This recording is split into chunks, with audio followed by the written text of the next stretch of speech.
Hey guys, Mr. Riz here, and before we jump into the Chapter 9 stuff, we're going to review a couple things because these are going to be things we're going to use all the time. And that's going to be the distance formula and the midpoint formula. So Chapter 9 is going to involve conic sections, which are parabolas and ellipses and circles and hyperbolas. But we're going to make sure, or we're going to be looking at graphs, and we're going to be looking specifically at like distances between 2 points or midpoints between 2 points and using those quite frequently. So we want to make sure that we can use these with no problem. So this section here is just kind of like a review because it's been a while since we've done these things. So when it comes to finding a midpoint between two objects, what you want to do is just very simply add the x's together, divide by 2, and then add the y's together and divide by 2. So you can see in this example here, they added the -1 and 6 to get 5 divided by 2, and that's just 5 over 2 as a fraction. If you want to put down 2.5, that's fine, but 5 over 2 is a little bit easier to write. Then with the y's, you got 2 and 1, add them together, it's 3, divided by 2 is 3 over 2. So that's pretty much it. It doesn't matter what order you go in, but we'll just go through these here. So the first example, or the next example too, we'll walk through that together. So if you wanted to go through, we got to add the x's together. So we got to add 5 and -4 together. We'll divide that by 2. And then we'll add the y's together, 12 and 8. And then we'll divide that by 2. So if we take 5 plus -4, that's -1. Or no, it's not negative. It's +1. +1 divided by 2 is 1/2 or 0.5. All right, next we got 12 plus 8, that's 20. 20 divided by 2 is 10. So the midpoint between those two locations is at 1/2, 10. You can find that easily on the graph as well, but this isn't too bad, and hopefully this is just kind of something we haven't done in a while. So if you want to pause the video now and try to do the next two problems on your own, go ahead and do that, and I'll get that started in just a second.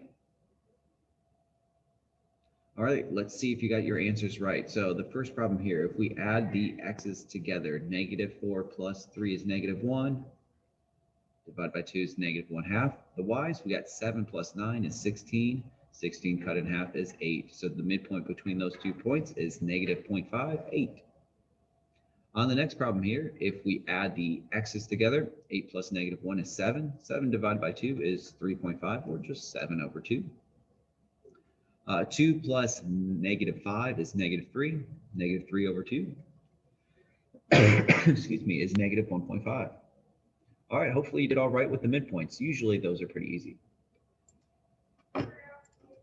The other thing people mess up on, I know. Okay, guys, if we're using the distance formula here, the distance formula, another way to use the distance formula, which is going to be the diagonal distance between 2 points there, is to use the distance equals radical x2 minus x1 squared plus y2 minus y1 squared. Another way to do this is the square root of delta x squared plus delta y squared, where delta stands for the change of x, or the change of x or the change of y. So if you're having problems with subtracting negatives, what ends up happening, like we could subtract our x's, -2 and 8, and get a -10 squared. But a lot of times people make a mistake and they forget to put -10 in parentheses, and they get a -100. And it should end up being +100. If you use the delta formula, all you got to do is think about how much does -2 change when it moves up to 8. That's a change of 10. And if you square 10, that's 100. So I like to use the delta formula because it's easier and you're less likely to make a mistake when it comes to squaring a negative. All right, the other thing is, how much does it change going from 3 to -20? That's a change of 23. And 23 squared is, we'll have to use a calculator here for this section, 529.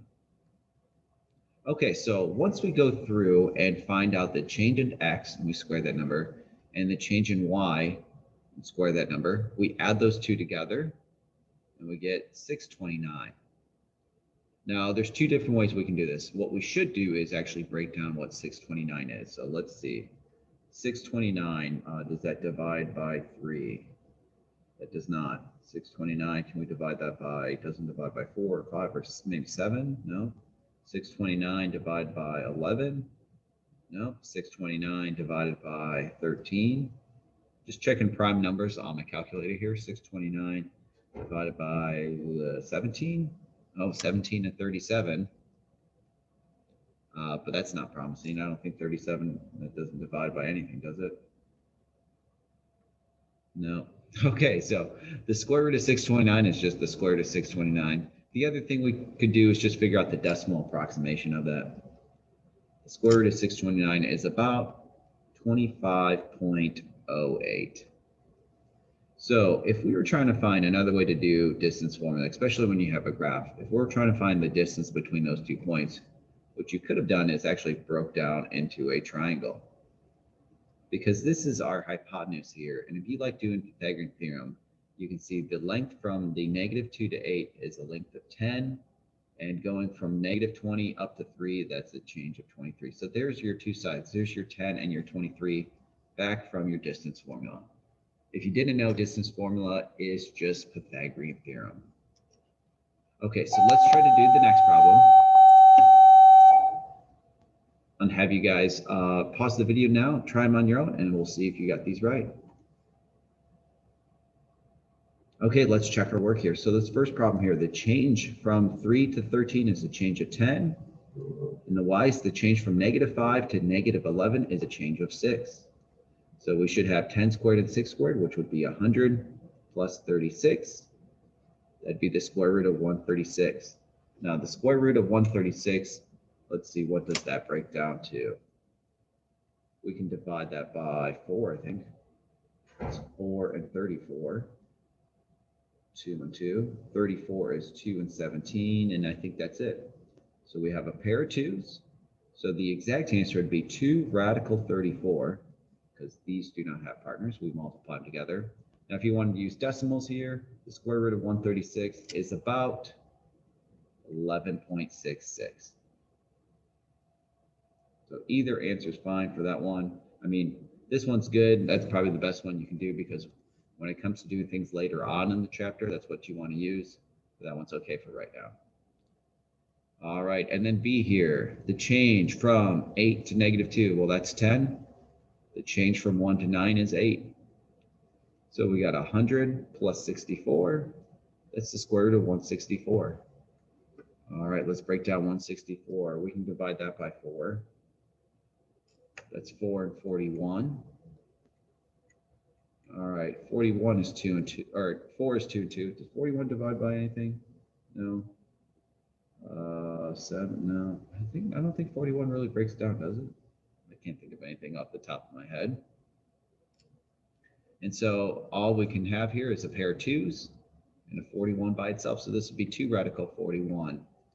So the square root of 164 is 2 radical 41. Or if you're using decimals, it's about 12.81. Okay, so there's distance and midpoint formula. We've got a practice worksheet for you guys filled with a bunch of examples. Make sure you guys show your work to get credit for that on tonight's problem. All right, you guys have a great day, and I will see you guys next time. Bye now.